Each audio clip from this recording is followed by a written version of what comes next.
Bonjour, bienvenue sur ma chaîne Entre mes amis. Aujourd'hui, je voulais vous présenter une recette de macarons un peu spéciale à l'algue spiruline. Alors pour ça, il nous faut 100 g de poudre d'amande, 180 g de sucre glace, 20 g de sucre sémoule, 3 blancs d'œufs, colorant alimentaire et 6 g d'algue spiruline. Le spiruline, c'est une algue qui a été découverte au Tchad par le chercheur français en 1960. Donc c'est une algue qui a été cultivée au bord du lac Tchad, donc dans le royaume de Kanem.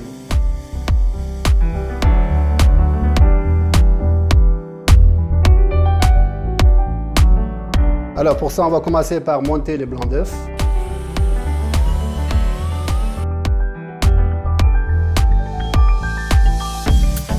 On a fini de monter les blancs en neige. Maintenant, donc l'étape deuxième étape, donc il faut mettre un peu de colorant alimentaire. Donc je mets parce que donc, la spiruline c'est vert, donc juste pour donner de la couleur. On peut les doser à votre goût ou à vos couleurs. Il faut bien mélanger. Troisième étape, c'est la poudre d'amande et le sucre. Donc il faut vraiment bien le mélanger et tamiser pour ne pas avoir de grumeaux avec à la préparation. Donc pour ça, il nous faut un petit chinois ou tamis. L'amande, le sucre, bien tamisé. Et on va mélanger maintenant la préparation dans le blanc d'œuf pour avoir vraiment une belle pâte. Pour avoir vraiment une belle texture, il faut vraiment macaronner. Il faut aller du bas au haut comme je fais. Macaronner, c'est ça. Si on fait dans n'importe quel sens, en fait, on casse le blanc d'œuf, le blanc en neige. C'est une étape très importante pour faire le macaron. Maintenant, on va mélanger la spiruline. La spiruline a un très bon goût, goût iodé. Pour moi, c'est quelque chose de très symbolique et très important donc, à mettre dans mes recettes.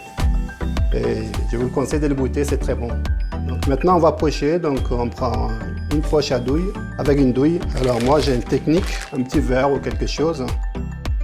La pâte, elle est très belle, la texture, très belle. Maintenant, on va prendre un papier pour pocher. Il nous faut une plaque avec un papier sulfurisé. Alors maintenant, on va laisser reposer 30 minutes à l'air libre pour former vraiment une très belle croûte. Voici mes coques de macarons après 12 minutes de cuisson à 150 degrés à la chaleur tournante. La recette est très simple. 300 g de raisins secs, 50 centilitres d'eau, une cuillère à soupe de sucre gélifiant. Vous mettez dans une casserole au feu 20 minutes. Après cuisson, donc vous mettez directement au mixeur et vous le mixez jusqu'à avoir une pâte très lisse.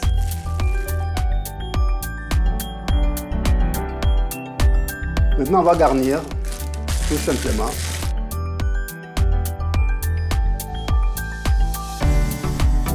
Retrouvez-moi sur Facebook, Instagram et Twitter. Merci.